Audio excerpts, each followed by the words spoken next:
Rupam Sagrajatam Sahagana Raghunathanvitam Tam Sajeevam Sadvaitam Savadutam Parijana Sahitam Krishna Chaitanya Devam Shri Radha Krishna Padan Sahagana Lalita Shri Vishakamidanscha Upavin Sagrajatam He Krishna Karuna Sindhu Dinabandhu Jagatpate Gopesha Gopika Kanda Radha Kanda Namostute Taptakanchana Gaurangi Radhe Vrindavaneshwari Vrishabhanu Sute Devi Pranamani Vipre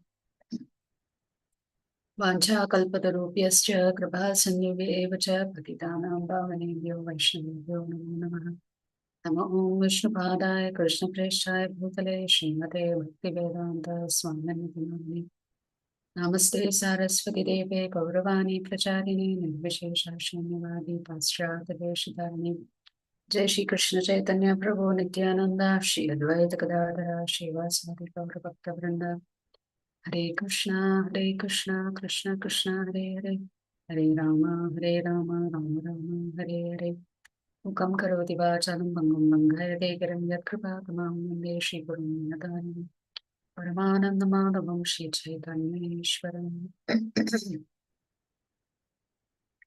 Hare Krishna devotees, welcome to our Gita Sandesh program. So today we will do the chapter about the gunas, which is the 14th chapter. Before we do that, we'll just do a quick recap of the 13th chapter. The 13th chapter is the beginning of the last 6 chapters, and the focus has now shifted to jnana. Jnana is transcendental wisdom that helps you develop detachment from the material world and become attached to Krishna. The whole focus of living a spiritual life is to get ultimately detached from this material world and becoming attached to Krishna. In bhakti, the process is quite simple. You become attached to Krishna and automatically you become detached from the material world. But in jnana, the focus is on detachment from the material world. So the process is just inverted. In Krishna consciousness, we want to get attached to Krishna first. If we can get attached to Krishna, then automatically everything else will fall into place. So chapter 13 visits topics that have already been covered, but there is a more analytical view presented to us by Krishna.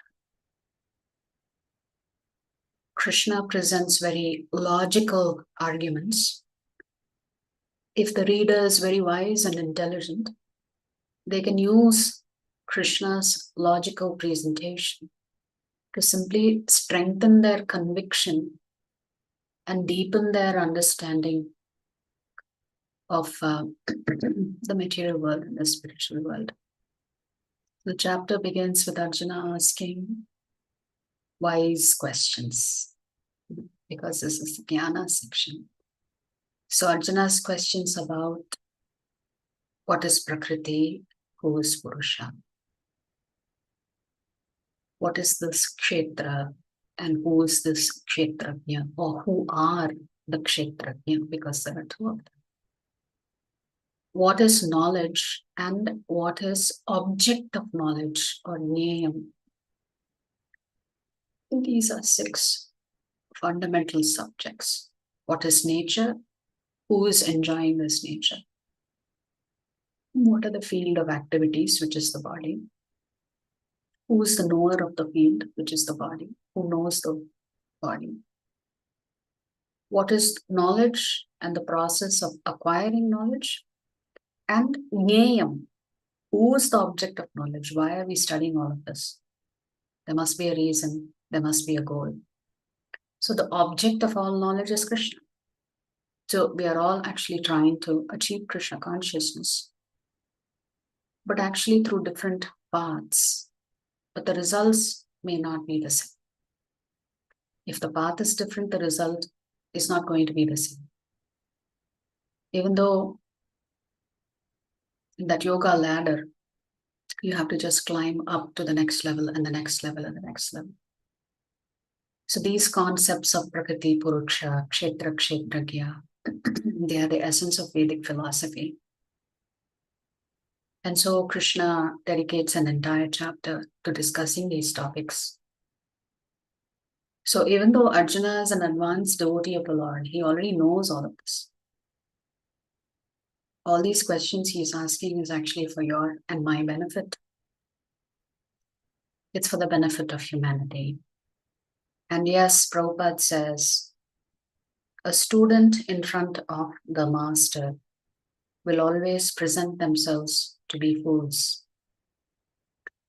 In front of your spiritual master, you should never present yourself as all-knowing. That is dangerous. Even if you know, you have to cover it and act like a fool in front of your guru. So that's what Arjuna is doing. He is asking these questions. So Krishna begins by defining Kshetra and Kshetragya. So Kshetra is this material body, which is made up of the Panchabhutas. The Panchabhutas include the subtle elements like the mind and intelligence as well. As I mentioned yesterday in the Srimad Bhagavatam, there is a clear explanation, the sequence with which creation happens. What comes first, what comes next, what aspects of the material elements come from which guna, all of that is explained in detail. But that's not the purpose of us reviewing the 13th chapter today. So Kshetra means this material body comprised of the Panchabhutas. Kshetragya means who knows this field of activities, because this body is used to act in conjunction with Prakriti. So there are two knowers of the body. One is the soul, but the soul has limited knowledge of this body. The super soul has unlimited knowledge, and the super soul knows every body. Whereas I, as a Jivatma, can only experience my pain, my happiness, my progress, my disappointments. Only I can understand that. But the super soul knows what everybody is going through. So Kshetragya means there are two residents in this body. One is the Jivatma and one is the Paramatma.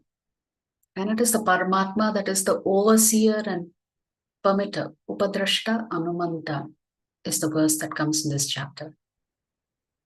What is Prakriti and what is Purusha? Prakriti is nature. The nature of the soul is to desire to enjoy everything that it sees around it. And this desire to enjoy causes the soul to be bound in this material body and in this material world. So that is Prakriti, who is Purusha. The actual enjoyer of Purusha is the Supreme Lord. But the Jivatma forgets that the Supreme Lord is the enjoyer. They think they themselves are the enjoyer. So the Jivatma pretends to be Purusha. But the actual enjoyer is only the Supreme Lord. So the conditioned soul tries to occupy the position of Purusha, not knowing that it is actually Prakriti. I think one of Vinay Prabhu asked the question, is Prakriti female, is Purusha male? Yes.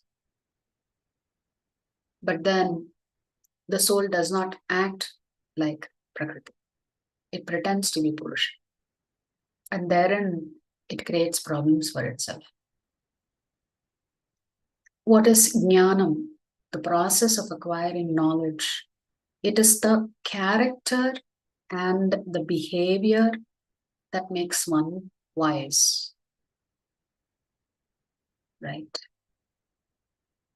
And Krishna talks about the 18 items of knowledge, starting with Amanitvam adambhitvam.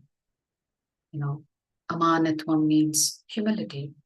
Adambhitvam means lack of pride, not having pridelessness, you could say. Then Krishna also talks about the importance, among those qualities, the importance of studying under the instructions of an acharya. So what is Jnayam? Jnayam is the object of knowledge. The object of knowledge is to understand Atma and Paramatma. So that is why it is called self-realization, which is Atma Tattva, and then God realization, which is Paramatma Tattva, and of course Bhagavan Tattva for the devotees. Because the devotees are focused on Bhagavan and not on Paramatma. So these 6 questions, these 6 terms make the puzzle piece of life. So through jnana, if you understand the technical aspects of Prakriti Purusha, Kshetra Kshetrajna, Jnanam and Jnayam, then you achieve the objective.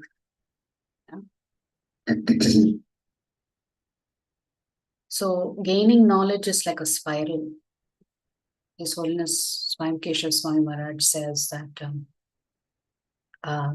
it's not linear. So you have to study the same concepts again and again from different perspectives, different angles, and gradually your understanding becomes deeper and deeper until you get the essence. And then as you go deeper and deeper, you realize how simple the knowledge is. And that spiritual life is so easy. But you have to go deep to come to the recognition and the realization that this is actually quite simple and straightforward. But because we are complicated people, for us initially it becomes complicated. So the deeper your realization, then you recognize how easy this path is. So the items of knowledge, as we said, begins with humility. Without humility, one cannot learn.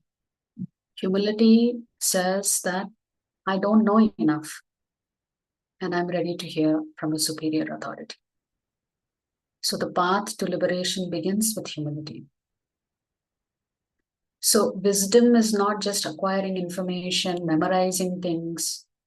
Wisdom is intertwined with conduct and behavior and character. So your personal character and your practical behavior is what Krishna is identifying in shlokas 8 to 12 when he talks about the 18 items of knowledge.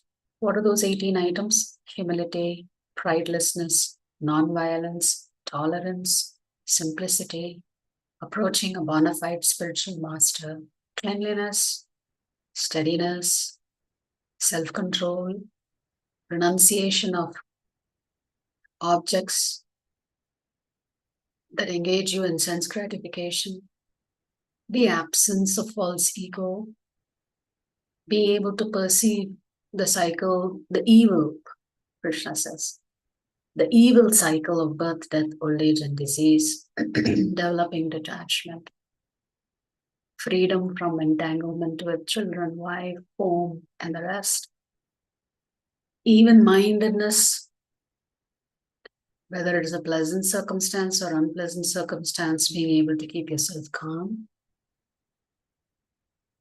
Then Krishna says, constant and unalloyed devotion to me. That means devotion to Krishna cannot be interrupted. It should be continuous. Aspiring to live in a solitary place. Detachment from the general mass of people. In the sense, not doing something because others are doing it. You have to be able to understand, is that really going to help you spiritually? And of course, accepting the importance of self-realization. If you don't believe that you should learn about Atma Tattva, then if you're following the path of Jnana, then that's quite contrary to what you need to learn. And then the search for the absolute truth, the supreme. So Krishna says without me, nothing can be considered knowledge, in summary. So if Krishna is not in the picture, then you don't have any knowledge. Because without Krishna, there is no value. So before the number 0, only if you add 1 or many ones, then it acquires value. Or 1 followed by many, many zeros acquires a lot of value. So that 1 is Krishna. Without Krishna, we are nothing. So, but humility is the foundation. Therefore, Krishna begins with amanitvam. So without humility, your knowledge will not last. You will not be able to learn. And most importantly, you will not be able to love. So there is a difference between character and competence. Competence says that you have a lot of skills and abilities, a lot of information. Character says that you have wisdom, you have vision, you have devotion, you have love, you have a heart. So character is important. Competence is important, but character is far more important. Because everybody does not have all skills and abilities to make progress. Then Krishna talks about the soul and super soul. And the difference between the soul and the super soul. And then the chapter concludes with Krishna describing the enjoyer, the Paramatma, which from shlokas 20 to 35, where Krishna talks in detail about Prakriti and Purusha. The super soul is the real enjoyer, as Purusha. The Jivatma is the false enjoyer, and that is why the Jivatma gets frustrated. Because actually you cannot enjoy without Krishna. With Krishna you can enjoy it. Without Krishna you are quite lost. So there are different types of enjoyment of rasas with Krishna, from Shantaras to Dasyaras to Sakhyaras, Vatsalya and Madhuryaras. So that is why the theme question for yesterday was, if you have not read the Bhagavad Gita and if you have not understood the Bhagavad Gita, then you will be imagining that heaven and, Vaikuntha is very far away. But here the Lord is saying that He is near. He is actually seated within you. He is only far away for those who do not want Him in their life. He is very near to those who want Him. And therefore, Krishna is personally involved and engaged in the lives of His devotees. So, we said the single word summary for yesterday was attorney. So Krishna is always there to guide you if you want His help to get out of this jail. He is available. He doesn't charge you any fee. You can utilize His services. So that brings us to chapter 14. So chapter 14 is called Gunatraya Vibhaga Yoga. Krishna has introduced the topic in chapter 13, saying it is because of the gunas we experience different aspects of life, up and down dualities of life. And of course, the gunas give you a lot of flavor. So let us see what Krishna says about the gunas. So the 3 modes. So the modes of material nature means the 3 gunas. The 3 gunas are created from the Mahat Tattva. Actually, they get agitated when the Lord impregnates Mahat Tattva. Then the 3 gunas come into being. So Krishna will tell us that these 3 gunas are also competing with each other to dominate you. And Krishna will briefly talk about and give us examples of activities under the influence of the 3 gunas. And more importantly for us, because these gunas are like your jail cell. single word summary for today's shloka is that for today's chapter is bars. Because you're trapped in this material world, you are in jail. So Krishna is ready to become your attorney to release you from this jail. But then he's guiding you on how to get out of this jail. And ultimately, he will unlock the doors to the spiritual world.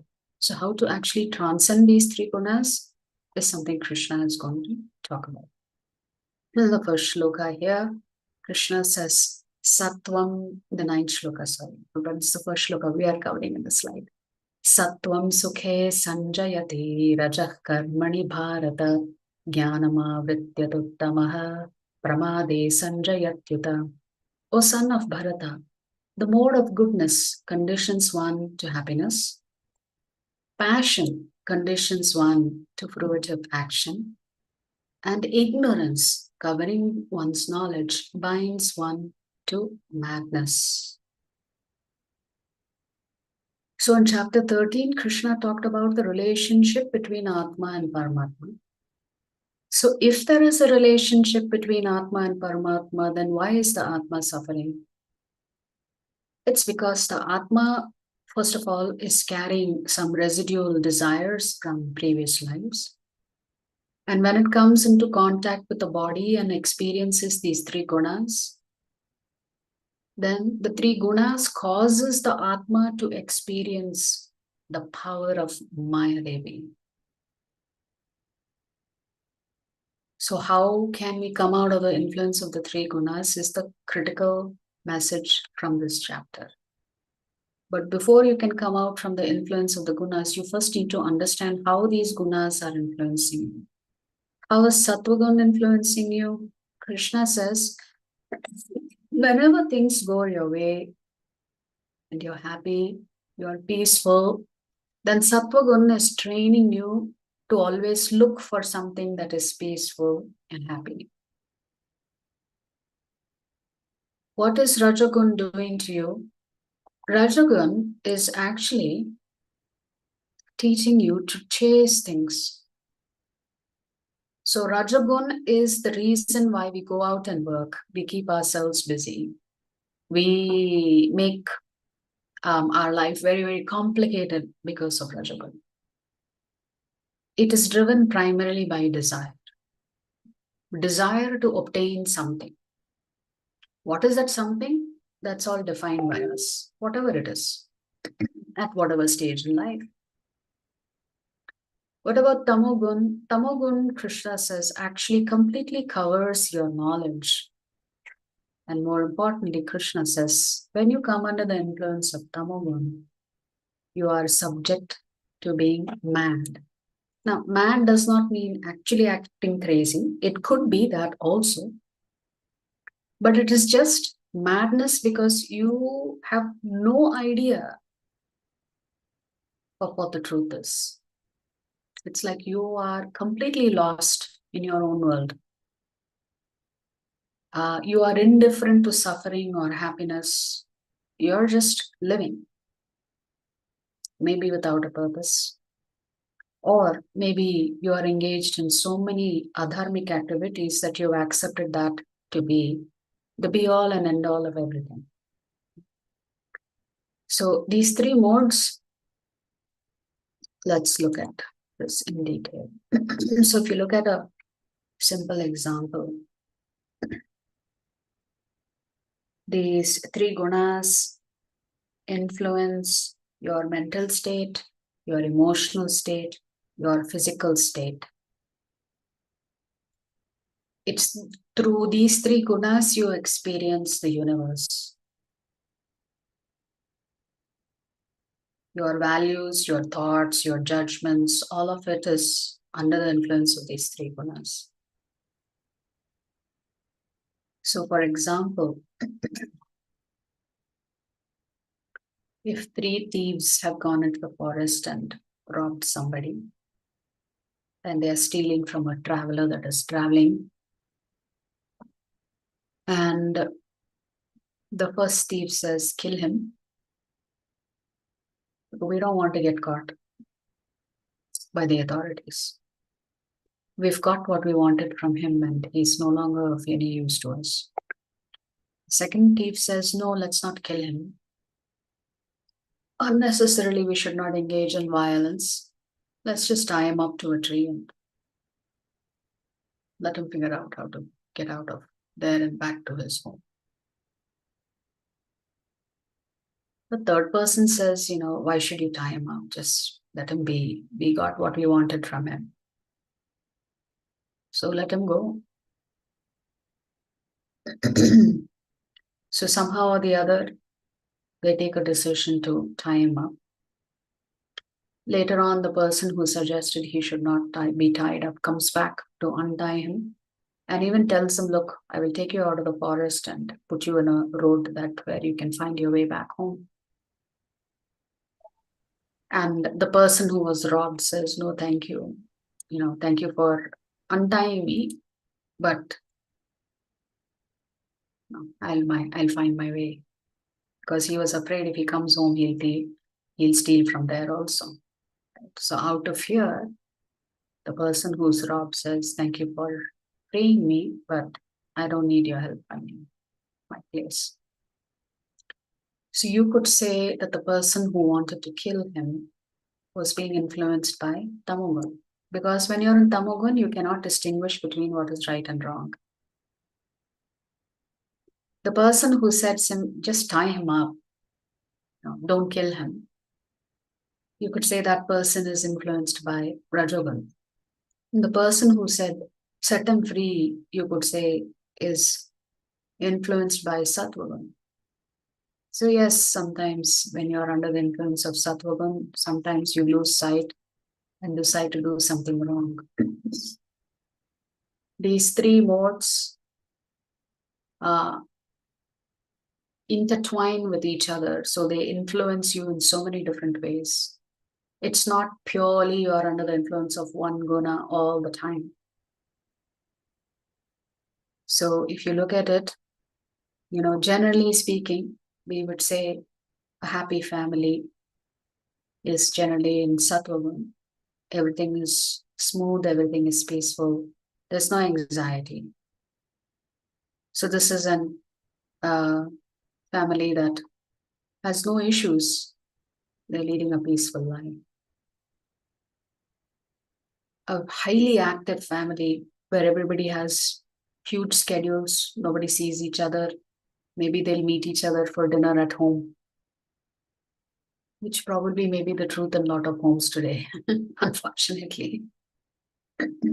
Such a family is influenced by rajogun, where everybody is busy, they don't have time for each other. So they may be under the same roof, but technically speaking, they are leading very lonely lives because each of them is busy with their own schedules. Whereas a family that is under the influence of tamogun, there is always fighting, there may be violence, there may be alcohol, drug abuse. Somehow or the other, they are surviving from day to day. And so they're trapped in this kind of relationship. Neither one of them is able to extricate themselves from the relationship, or they don't know how to set the relationship right also. So to summarize, a brief difference between the three gunas and how it actually influences you. So if you look at sattvagun, if you are predominantly under the influence of sattvagun, what kind of books would you like to read? You will read non-fiction books, inspirational books that inspire you, that put you in a positive state of mind, that make you more enthusiastic, and you end up having a positive outlook on life. If you're under the influence of rajogun, then typically the kind of books that you would read would be things that get you excited. Like science fiction. These are the things that you would enjoy reading. Horror novels, because that excites you. It keeps you in suspense. If you're under the influence of tamogun, then you would be visiting websites that are normally your parents would object to. You will be watching objectionable content that disturbs your mind. What about activities? Because Krishna says, no, that Varna is as per Guna and Karma. Guna Karma Vibhagashaha, Krishna says in the 4th chapter. So if you are in the teaching profession, then you could say you are under the influence of Sattva Guna. That's why you like teaching. This does not mean all teachers are very sattvic. As we will discover, these gunas intertwine with each other. It is not as simple and straightforward. If you are under Rajagun, then you want to earn as much money as you can, as soon as you can, so that you can retire as soon as you can. So money drives you to get to that goal of wanting to retire, wanting to quit. And there are people who don't want to retire. They want to continue to earn money until the day they die.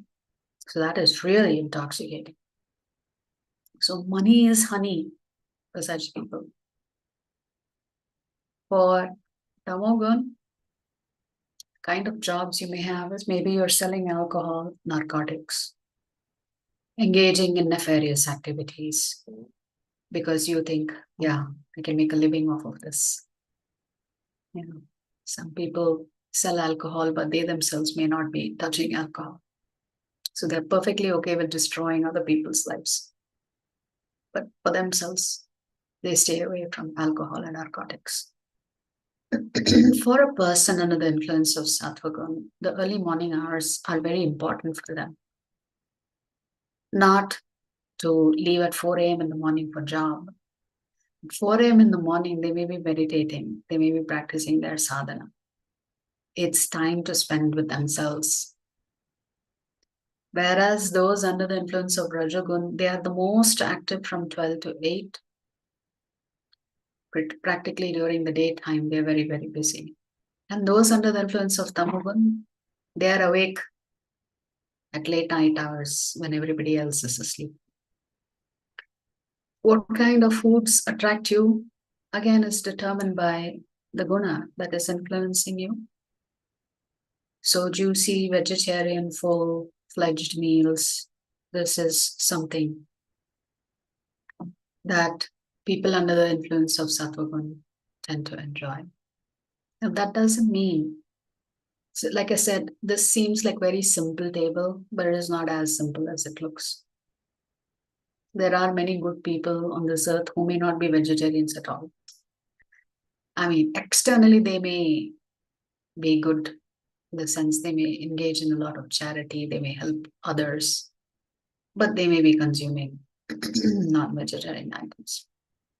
For people under the influence of Rajagun, they prefer to have very spicy, very hot, very salty, very bitter foods.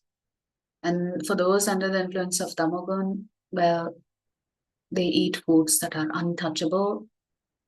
Untouchable is meat, things that are rotting or spoiled. A dead carcass is considered to be rotting. The minute you kill an animal, the flesh starts decaying. So that means the people under the influence of Tamogun are very attracted to decaying flesh because that's what they eat. Of course, they may cook it, but still, it doesn't change the fact that that flesh is. The minute life leaves the body starts decomposing. That's just science. That's just the way the Lord has designed it, right? So eating meat is eating a decomposed body. So Krishna further says, because someone under the influence of Sattva Guna is satisfied, because they have everything, whatever they need, they're cool, they're happy, they're peaceful, they're relaxed. Krishna says they don't feel the need to obey me because everything is going fine in their life. It reminds me of the prayers of Queen Kunti. When the battle is won and Krishna has stayed for a period of time after the battle with the Pandavas, and he finally says, look, I have to leave. I have to go back to my wives. Kunti Devi says, please don't leave. Or even if you leave, please continue to give me difficulties, because now that everything is settled, my dear Lord, there is no instigation for me to think of you anymore, because we have got the opulence, we've got the victory. So Kunti Maharani actually asks the Lord to send her difficulties just so that she can remember it. Now, who will pray like that? A very rare, pure devotee of the Lord will pray like that. Therefore, Krishna is saying those under the influence of Sattva Gun, there is no trigger for them to reach out to the Lord, because everything is fine. They don't need God in their life because everything is going smooth. So they don't feel the need for God. But they may be engaged in a lot of good activities. They may be engaged in charity. They may be engaged in helping others. But Krishna is not in the picture.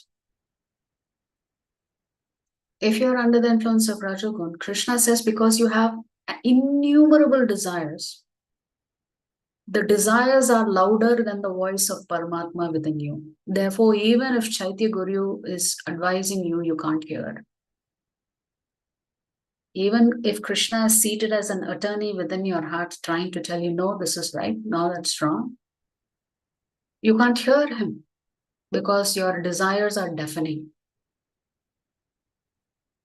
Under the influence of Tamogun, you're so lazy and you're so ignorant. You also cannot hear Chaitya Guru within you. You cannot hear the voice of Paramatma.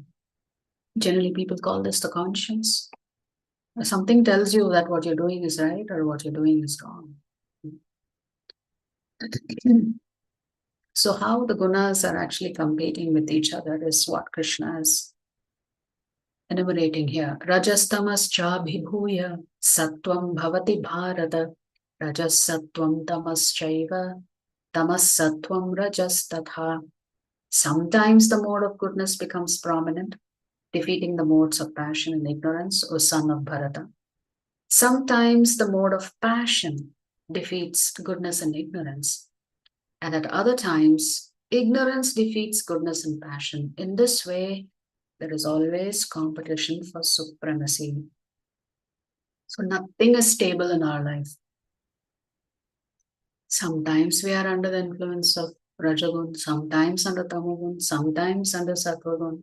It just keeps shifting and changing, shifting and changing. So the best way to address this is to actually wake up in the morning and start your day with japa. Then you will see a difference in the quality of your mind. Remember, Krishna says, give your mind to me.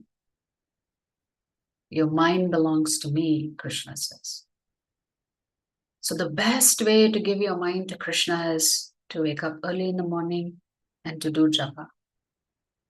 Japa cannot be done alone because you will not be able to inspire yourself to continue doing japa. You may be inspired and very nicely you'll do it for 1-2 days. Third day, you'll forget, you'll become lazy. So I want to invite all of you, some of you already do this and come to our morning program. I want to invite all of you to come for our early morning program. Start your day with japa.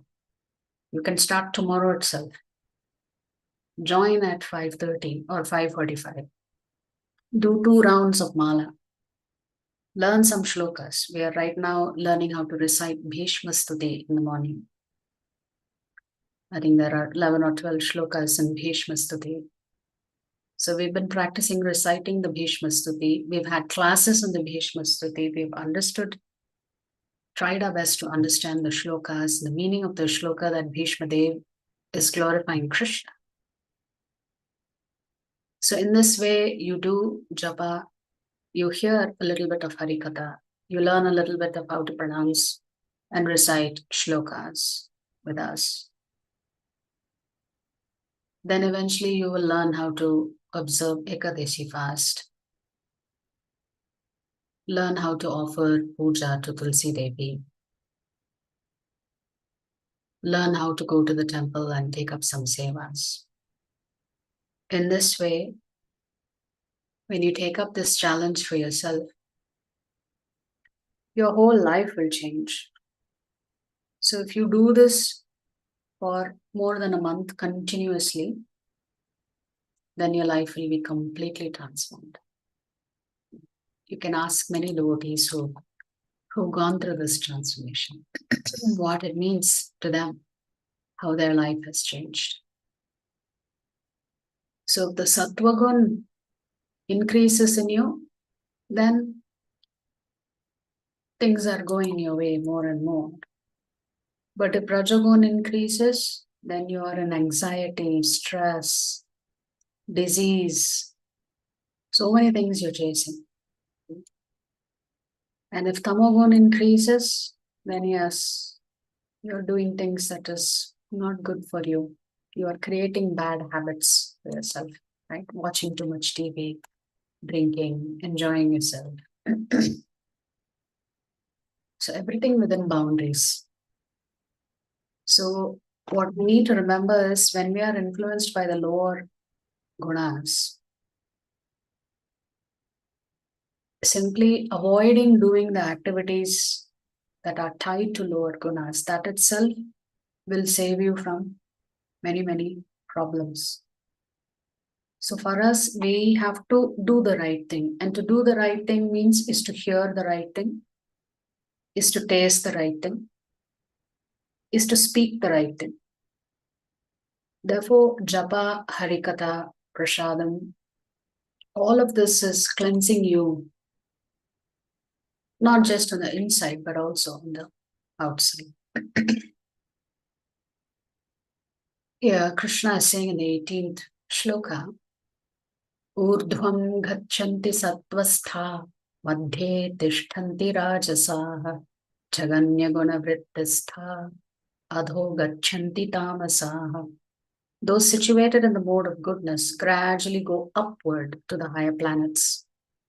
Those in the mode of passion live on the earthly planets. And those in the abominable mode of ignorance go down to the hellish worlds. So what's the destination for somebody who is always under the influence of Sattvagun? Krishna says the destination for them is higher planets like Swargaloka, where they can go and enjoy themselves.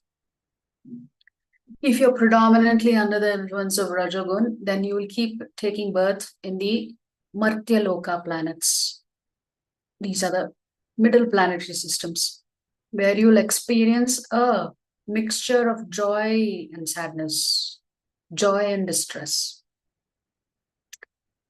And those who are predominantly under the influence of Tamogun, Krishna says they will go further down into the lower planets like Patala, Sutala, Vitala, etc., where there is nothing but suffering.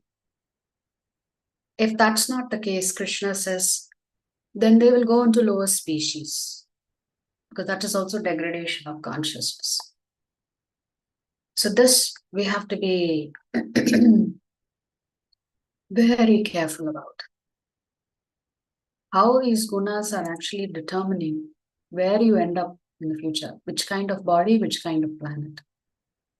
So that means right now, each of us is preparing oneself for our next life. So then definitely it is very important for us to make the right choice, right? So there's a nice shloka in the Srimad Bhagavatam. Nradeham adyam sulabham sudurlabham, plavam sukalpam gurukarnadharam, mayanukulena nabhasvateritam, puman bhavabdhim nataret sa atmaha. Atmaha means suicide. The human body, which can award all benefit in life, is automatically obtained by the laws of nature, although it is a very rare achievement. So if the soul transmigrates through different bodies and different species, ultimately it will come to the human form. But it is very rare to attain a human birth. This human body can be compared to a perfectly constructed boat, having the spiritual master as the captain, and the instructions of the personality of Godhead as favorable winds, impelling it on its course. So this human body is the perfect medium to go back to the spiritual world, provided you have a guru who acts as your captain. You follow the instructions of the Lord. These are the favorable winds for the sail to move, to make progress.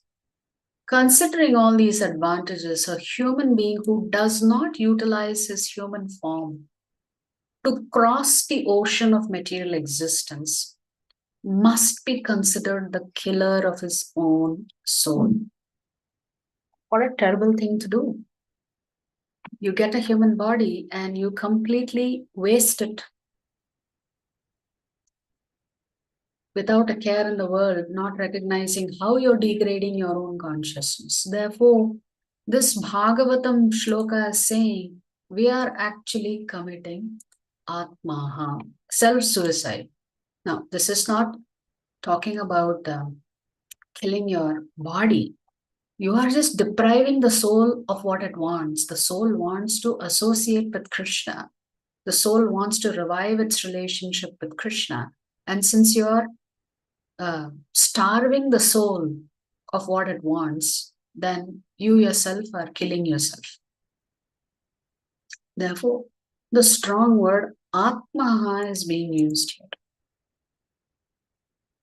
So, however, we all know that death is not the end of suffering. When you lose this body, you're just starting a new chapter. We all know that the soul has left the body and it is gone to start its new journey. So, therefore, we have to be so careful. You want to catch the right flight. You want to be in the right train so that you reach the right destination. So in this 20th shloka, Krishna is saying, Gunanetana Tyatrim Dehi Deha Samudbhavam Janma Mrityu Jara Dukkaihi Vimukto Mritam Ashnute. When the embodied being is able to transcend these three modes associated with the material body, he can become free from birth, death, old age, and their distresses, and can enjoy nectar even in this life. So Krishna is beginning to tell us, you have to overcome all three gunas, Tamogun, Rajagun, and Satogun. But Krishna will also say, at a minimum, as a human being, you must live under the influence of Satogun. Then Sattvagun creates a good foundation for you to practice spirituality and come to the guna that is called Shuddha Sattva state.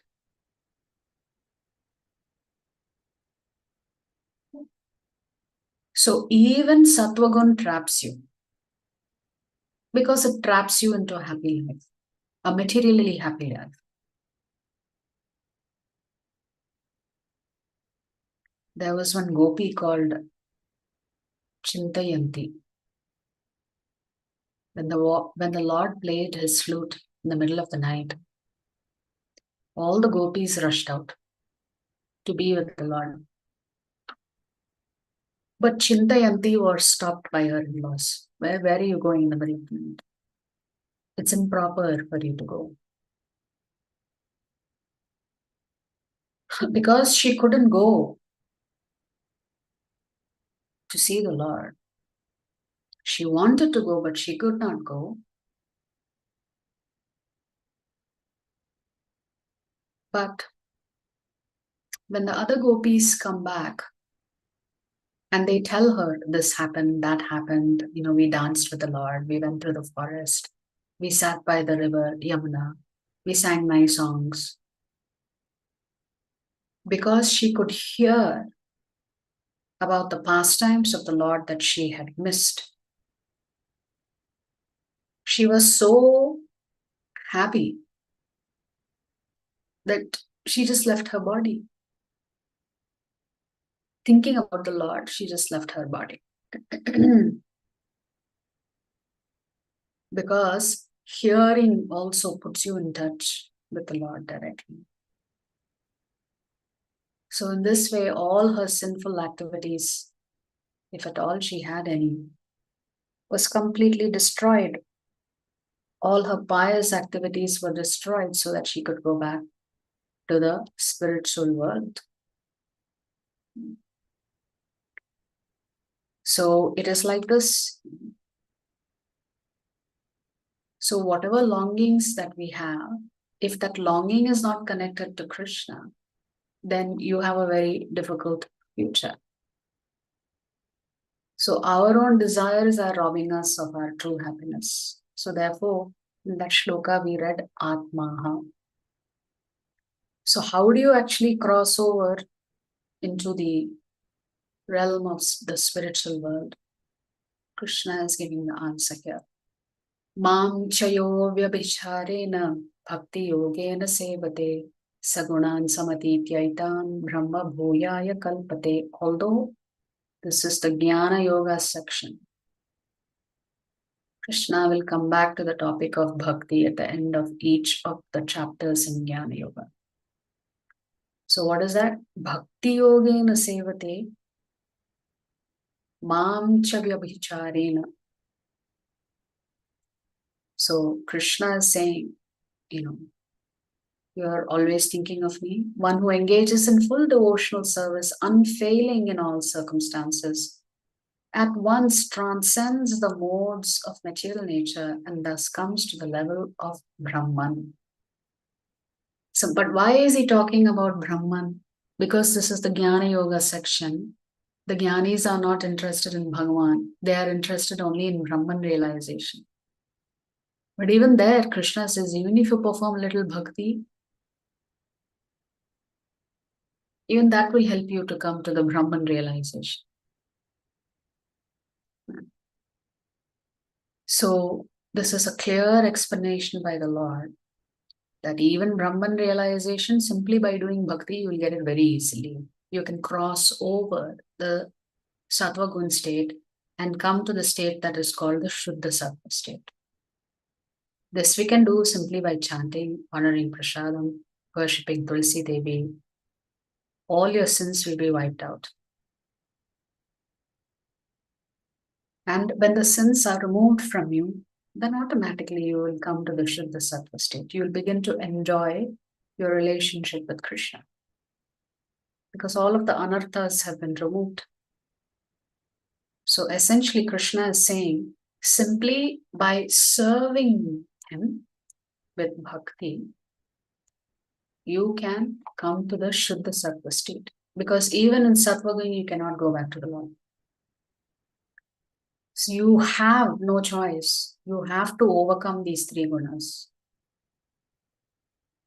So the answer that Krishna is asking us to aspire for is to come to that state of Shuddha Sattva, pure goods. So Karna was very well known for a lot of good qualities. So what is the point of having all of these good qualities and you spoil it with bad association? So he ended up on the wrong side.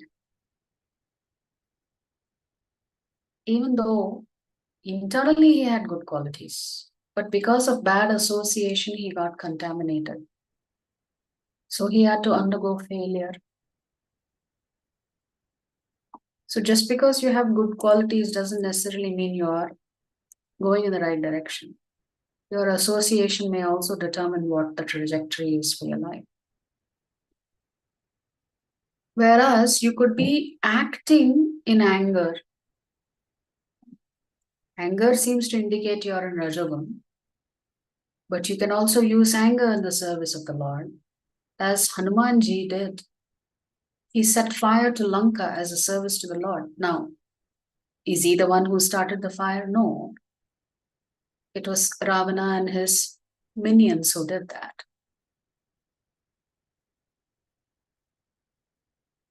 So, anger can be used in the service of the Lord. Envy cannot be used in the service of the Lord. Even if you are apparently under the influence of Tamogun, you may actually be in the Shuddha Sattva state. See, externally, if you look at the story of Jadabharat, it looks like he was ignorant, mad, an avaduta, wandering here and there. But only when he opened his mouth to speak did Rahugana, the king, understand that he was a great jnani. So externally he was dressed like as if he was mad, as if he was under the influence of Tamagun. That is just a great personality hiding so that he's not bothered by the external world. So Jhadabharat was unfazed what was happening all around him. So to others, he looked like a madman.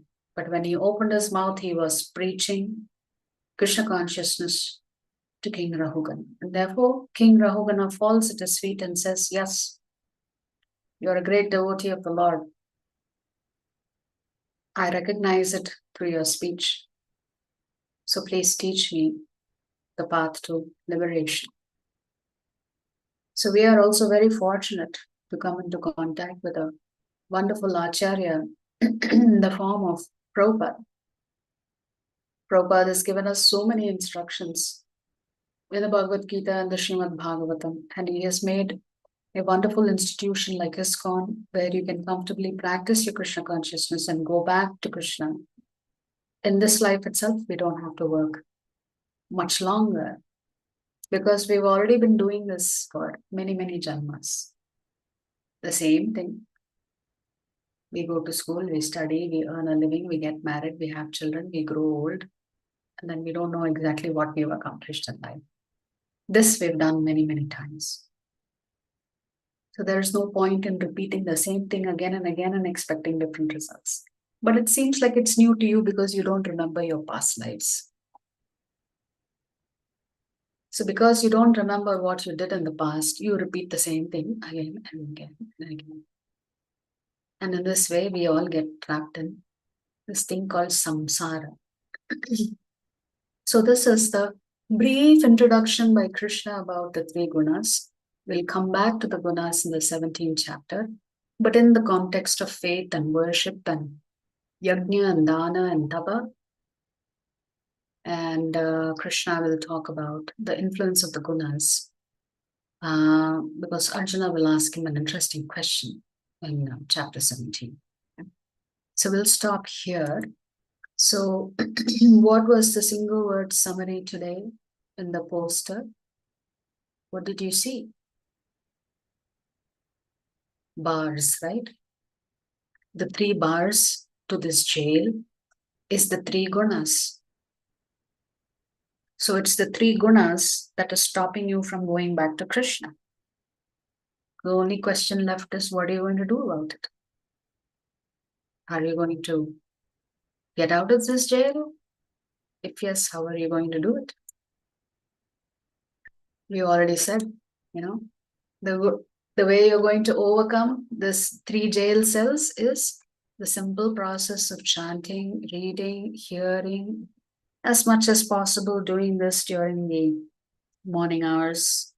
How many of you are ready to come tomorrow for chanting, hearing, reciting? How many of you are ready to come? You can put in the chat if you're ready for this journey. Okay, we'll stop here. Are there any questions? Yes, Vinay Prabhu. Yes, Mata. Hare Krishna, Mataji. Hare Krishna. Nice topic, Mataji. Very excellent topic, this one. The thing is, in the Trigunas, it is the one time to one time, the Sattva Guna dominates sometimes, Rajoguna dominates sometimes, Tamoguna dominates sometimes. But in every human being, these Trigunas will be there. Even highly saintly people also, sometimes they will fall under Tamoguna, and sometimes they will become Rajoguna. It is not possible to maintain constantly. Am I right, Mataji? It is possible if you're practicing Krishna consciousness. Since you specifically reference great personalities, sometimes great personalities are used by the Lord to teach us a lesson. So, for example, Durvasa Muni getting angry with Ambarish Maharaj, so much so he created a demon out of his hair to kill Durvasa Muni. To kill Ambarish Maharaj. And then when he goes to Vishnu, Vishnu says, sorry, I can't help you here. And Durvasa Muni says, what do you mean you can't help me? This chakra belongs to you. You just have to call back your servant.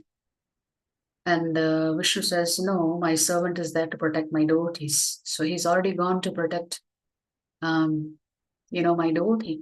Therefore, the only way you can call off this chakra is to go and fall at the lotus feet of Ambarish Maharaj and beg for forgiveness. So sometimes, actually, I'm working on a presentation for my Bhakti Vaibhav tomorrow. And the topic is what is called Maryada Vyatikrama. So in the 3rd canto, 4th chapter, 26th shloka, there is a discussion between Vidura and Uddhava. Vidura has left home after being insulted by Duryodhana. By the time he meets Uddhava, he gets to know that the battle is over, everybody has died, the Pandavas are okay, the Lord and Balaram are there. So conversation happens between Uddhava and Vidura. At that time, Vidura finds out that Uddhava had the good fortune of receiving the Uddhava Gita from the Supreme Lord. And it just so happened when the Lord was speaking this Uddhava Gita, another great personality was there called Maitreya Rishi. So Vidura is like a very elderly person compared to Uddhava. Because Vidura would be the age of like your Dhritarashtra, Pandu, etc. Of course, Pandu passes away at a very young age. So like a fatherly figure. After hearing all of these pastimes briefly, Uddhava narrates the pastimes of the Lord from his birth in a very brief manner. This happens in the 3rd canto, chapters 2 and 3. Uddhava is narrating the pastimes of the Lord. So anytime you hear the pastimes of the Lord, you fall in love with the Lord. A devotee has a natural attraction to hear about Krishna. And Vidura is very eager and anxious when he finds out that the Lord has given him the transcendental knowledge, Atma Tattva. He asks Uddhava to kindly preach him. So internally, Vidura wanted to accept Uddhava as a spiritual master. But Uddhava thought it was not the right thing because once Vidura, one was that Vidura was much older than him. 2, Maitreya Rishi and Vidura were almost around the same age. So although Uddhava was qualified and competent to teach Vidura, Uddhava tells Vidura, there is a great personality, Maitreya Rishi. He is not too far away. You go to him and you learn from him. And he glorifies Maitreya Rishi. So this Maryada Vyatikrama suggests that there is etiquette that one must follow. And when you break that etiquette, then you have to pay a heavy price for it. So sometimes the Lord may arrange things even in great, powerful personalities. So for example, Indra was cursed.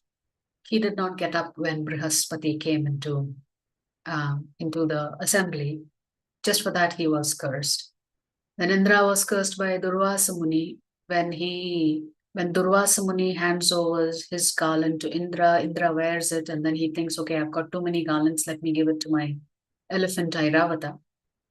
And Airavata very playfully takes the garland out and stomps on it, and Durvasa gets very upset because that is considered a violation of etiquette, is to treat the prasadam given by somebody so casually that you allow an animal to stomp on it. So he gets cursed by Durvasa Muni. Parikshit Maharaj, a great devotee of the Lord, puts a dead snake around Samika Rishi's neck.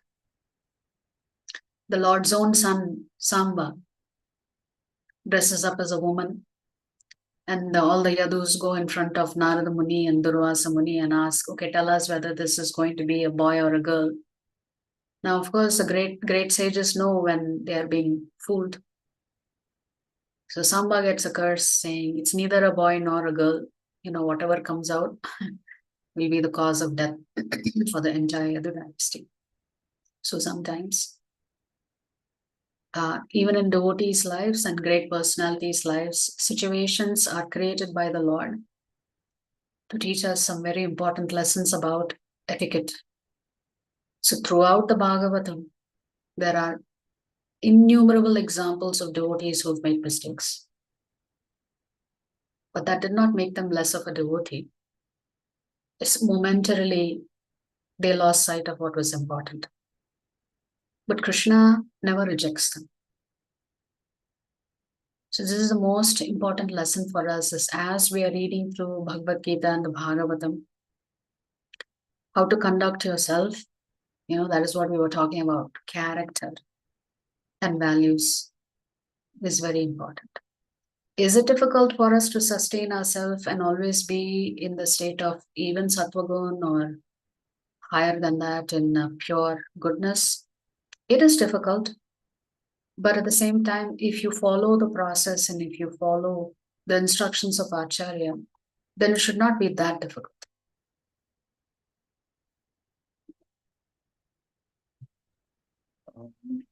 Mataji, in the 18th shloka, Urdhvam Gachanti Satyat Satvasta Madhyatishtanti Rajasa. The shloka is there, right, Mataji? Means if we follow Sattva Guna means we are going higher planets. If we follow Rajoguna means in the Earth planet. If we go Tamoguna means under the planets. I mean, Patala Loka means beneath the worldly planet. So, but if the people are doing mixed type of gunas, because you sometimes you mentioned, right, Mataji, sometimes some people do, even though they are not in sattva guna, they will do charities and helping to others, and they will involve in the service of Lord. Either whatever the mode of gunas, what is their life, Mataji? Means it is not possible to maintain all gunas, right? So mixed type of gunas, if the people devotee involved means, what is his next life? Well, that is going to depend. It will probably be a mixture, right? So that's why Krishna says in the 4th chapter that the topic of karma is very, very hard to understand how it operates, But assume you only have 2 sets to worry about, punya and papa.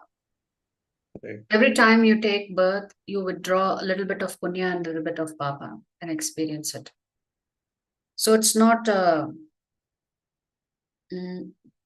all or nothing. What generally happens is that you get credited for your punya, you enjoy it, and then you come back, and then you have to now experience the papa. Depends on where you're going. If you're in the middle planetary systems, you will experience both. If you're in the upper planetary systems, you are only going to experience the results of your punya.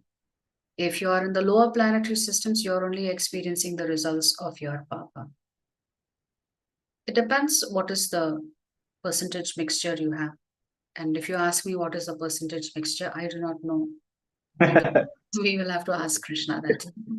Correct, It's the Mataji. permutation combination, we don't know. Correct. I agree, Mataji. But in the further next shloka, only 20th shloka, Brahma Bhuyaya Kalpate, means Gunatita state. Gunatita state for ordinary human being, okay, previous generations of the yugas are quite different. Means Kruta Yuga, Dwapara Yuga, Treta Yuga, that yugas are quite different to Kali Yuga, right, Mataji? Is it possible Gunatita state in Kali Yuga human beings, Mataji? Yes. Krishna himself says, no? That if you surrender to me, you don't have to worry about Maya Devi. But I have one query, Mataji, here in this aspect only. Actually, sometimes our ISKCON speakers only used to say it is required both right Kshatra Viryam Dharma Tejam. Means whenever the if even if on the name of God service, even if I kill also, I am not a sinner. Am I right, Mataji? Yes, Suppose that's what the Lord is telling Arjuna here. yes. Because I am asking you to kill, there is no sinful activities. Correct. Suppose recent example, I will pick two examples, Mataji. Suppose in the Bangladesh, so many ISKCON devotees are innocently people are killed because of Bangladesh. And recent Pakistan terrorist attack on the innocent Pahalgam attack. At the time, even if I be on the situation, if I kill some other terrorist, it's not a sin. Am I right, Mataji? Means why I'm setting this aspect now. Sometimes situations how it will become in front of us, we don't know. As a devotee, how can we move forward? You mean as a devotee, hearing about these things, how you can move forward, or if it has No, no, happened to no. you personally? In fact, the situation trigger to us.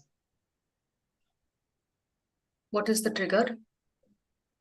Means this type of situations. Anytime we can't, because we are moving in social environment, right, Mataji? By going outside, some situations, this type of situations suddenly triggers means in which way we have to act, in which way we have to talk. Is there any guiding procedures for us? Krishna has already given that in the 13th chapter when he talks about the 18 items of knowledge, to neither be distressed, to stay equipoised in all situations, whether it is distressful or whether it is not distressful. So we have to maintain our equipoise. Now, what can you do practically if somebody else is suffering? Somebody has experienced an untimely death or a very horrific death. What can you do? You can pray for those jivatmas that, hey Krishna, give them a better destination. But for yourself, you have to continue with the program that is meant for your spiritual progress. So there are two things. One is compassion for the other jivatmas.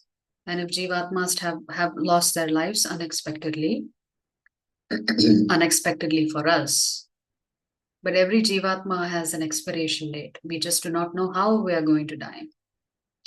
But death is already organized for us. But how do you also stay above the cycle of negative news? Because that can really disturb you. You have to, first of all, reduce your consumption of social media to stay sane. Because no matter what you say, we are emotional creatures, and the more we expose ourselves to negative news, and media is constantly negative news. Is there anything positive that they cover? Nothing is uplifting when it comes to the media. In the name of journalism, it's all just, it's not that they are speaking untruths. Maybe some of them are, I do not know. But we shouldn't expose ourselves to too much of this negative news because it really influences your consciousness. Because our bhakti is very fragile. We are not on steady ground yet. If you reach that stage of nishtha in the 9 stages of bhakti, if you reach that stage of nishtha, then these things will not worry you. It's not that you're indifferent to what is happening outside of you.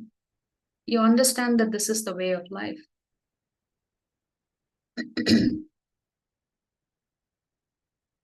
It is like Yudhishthir Maharaj expressing, what is the most wonderful thing that he's ever seen in the world? The ability of a Jivatma to continue to live like as if he's not going to die tomorrow. Even though all around him he sees nothing but death.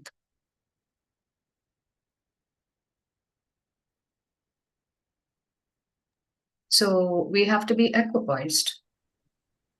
If your sadhana is strong, then yeah.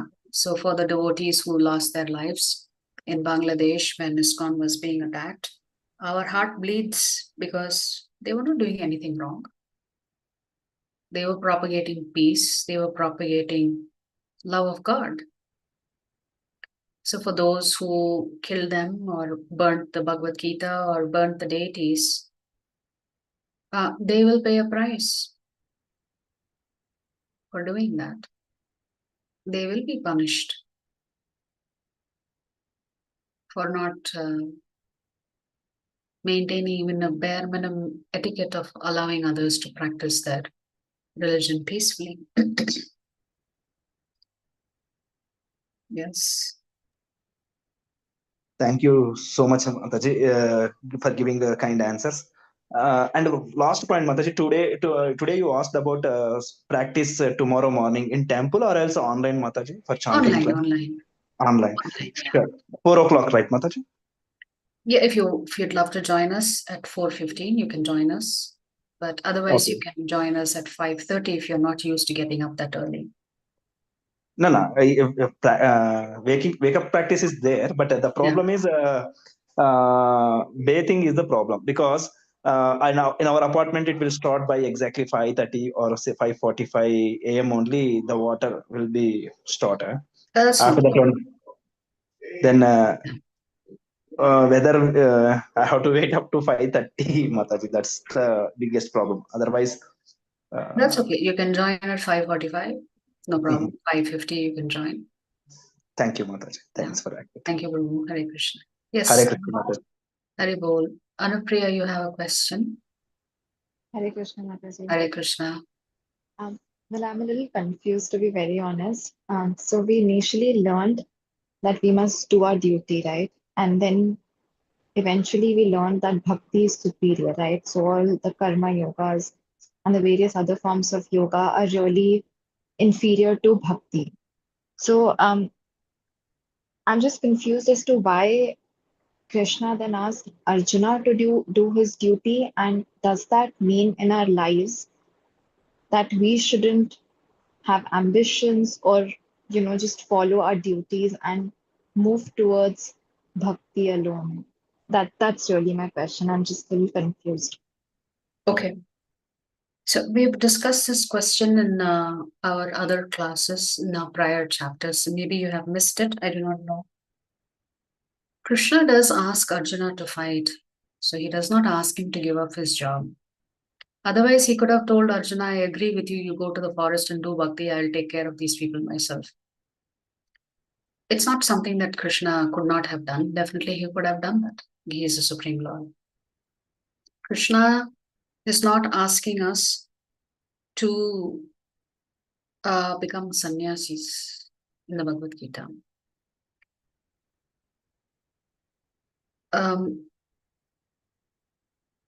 You can perform your duties and responsibilities while being completely attached to Krishna.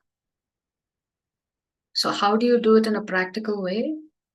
What we discussed, your journey on bhakti begins with chanting, hearing, reading, etc. What Krishna is saying is that as you continue to do this, you will develop deep attachment to him and detachment from other things. Now, what is the meaning of detachment?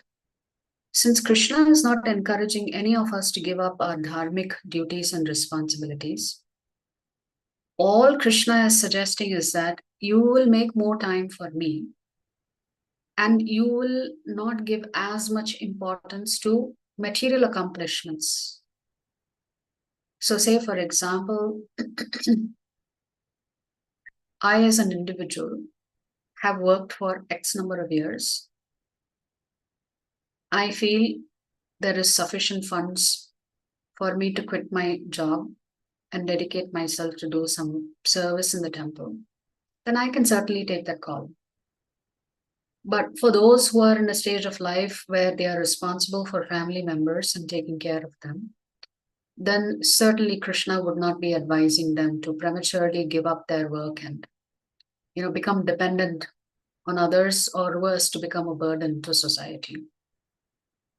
If everybody gives up their jobs and only practices bhakti, definitely it'll be a very peaceful place. But that's not reality. Krishna wants you to be engaged. We spoke about Janaka Maharaj's example. We also today briefly spoke about Ambarish Maharaj. Ambarish Maharaj was practicing Navadvipa Bhakti. Nothing in the scripture says that he gave up his position of a king. But he placed the chakra on the throne and said, I am the servant of the chakra. But he did not give up his responsibility as a king. He is one of the greatest devotees of the Lord. The Pandavas were great devotees of the Lord. They did not give up their duties and responsibilities. When they were ready to quit their kingdom, they had placed Parikshit Maharaj on the throne.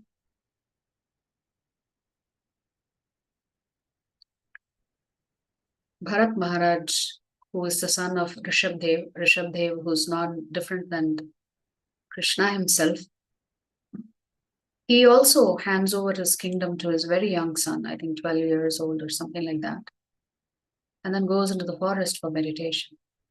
So in the sense, Krishna does not appreciate any one of us being responsible when it comes to our dharma.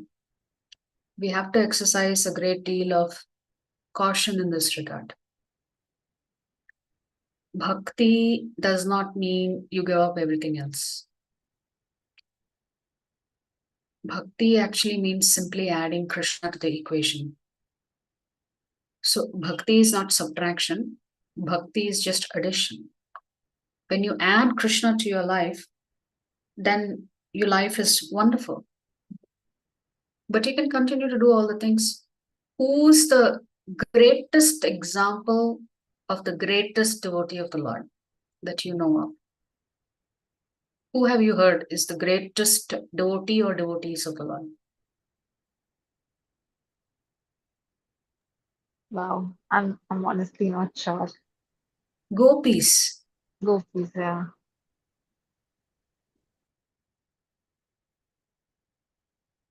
As I was saying in the Bhishma Stuti class, where we were discussing some of the shlokas. Time and time again, all the great acharyas have venerated the gopis. The gopis were neither highly educated, nor were they, great jnanis, great rishis.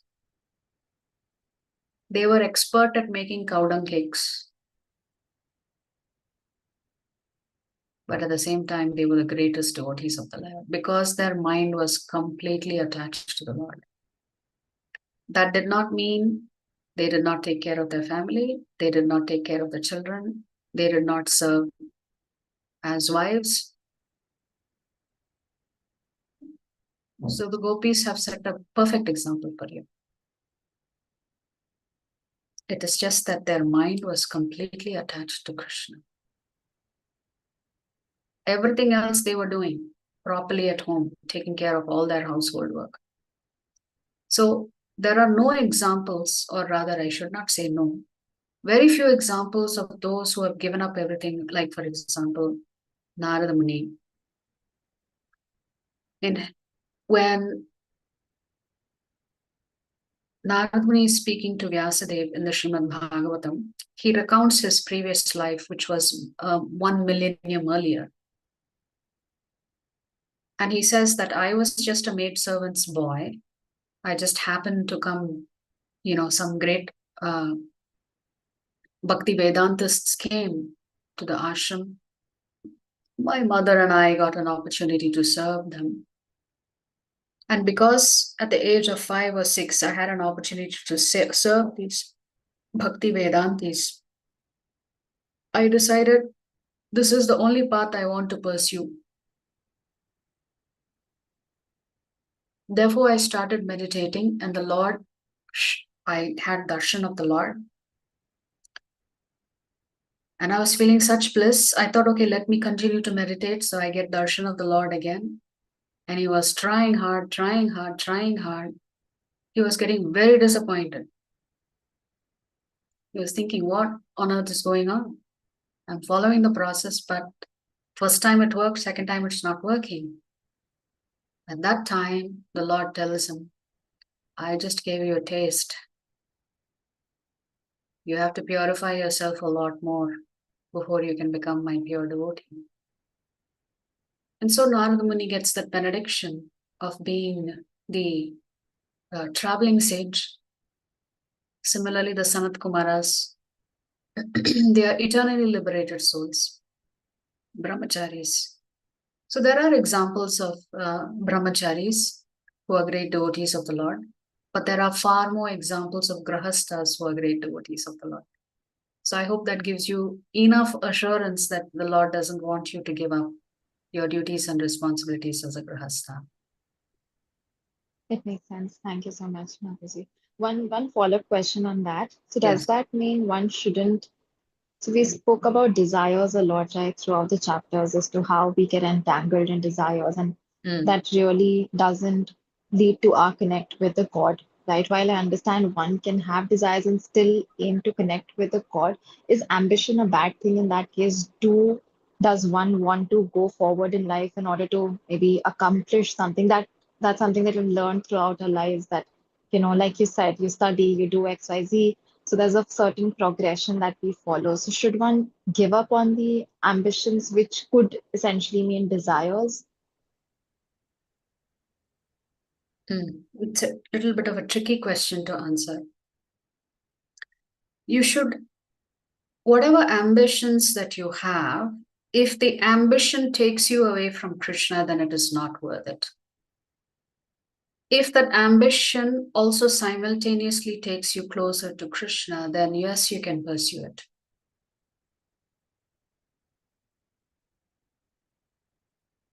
So I said yes and no. Right. So what does that mean? See, generally, when you have ambition to accomplish something, right, you get entangled in making plans, making arrangements, experiencing the ups and downs of being successful, potentially failing. As you go through that process, if the process is so intense that you have forgotten Krishna, then it's not worth it. If all along that process, Krishna continues to be with you because you want him in your life, then there's nothing wrong. I think that's simple enough to follow. It's just you do the right thing. Even if you have Yes. ambitions, you continue to do the right thing and keep Krishna in mind and continue to progress in your bhakti. Yeah, certainly. We have many devotees in our temple who are CEOs. You don't get to be a CEO if you're not ambitious. But they are situated in the right frame of mind. They have not forgotten their sadhana in the process. Have they experienced challenges along the way with their sadhana? Yes, because I do know of one devotee that I stay in touch with who is a CEO of a very large factory. So it can get extremely stressful and extremely difficult to continue to maintain your sadhana when you are on the topmost post in your company because of the pressures that come with it. So if you're ready to go through that turmoil and still stay attached to Krishna, then yes, you are situated in the right frame of mind.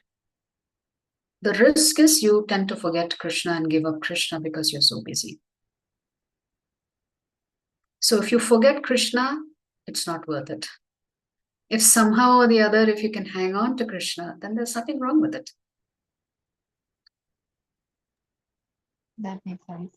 Thank you so much, Mataji. So when the Rajasuya sacrifice and Rajasuya yajna happened,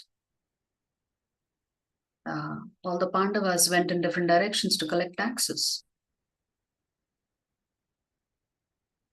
They were doing their duty as a Kshatriya. Krishna didn't say, why are you collecting taxes? So there is a material system and then there is a spiritual system. And because we are sadhakas, it has to be intertwined, but it can get complicated if you allow it to get complicated. Yeah. It's not an easy answer. But at the same time, it doesn't mean you can't have aspirations. But your aspiration to progress on the spiritual path should not be put on hold because you're busy doing something else.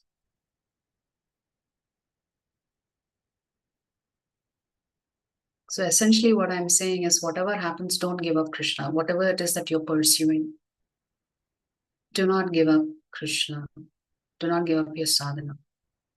If these two things you can be cognizant of and aware of and practice, then there's no harm in being ambitious.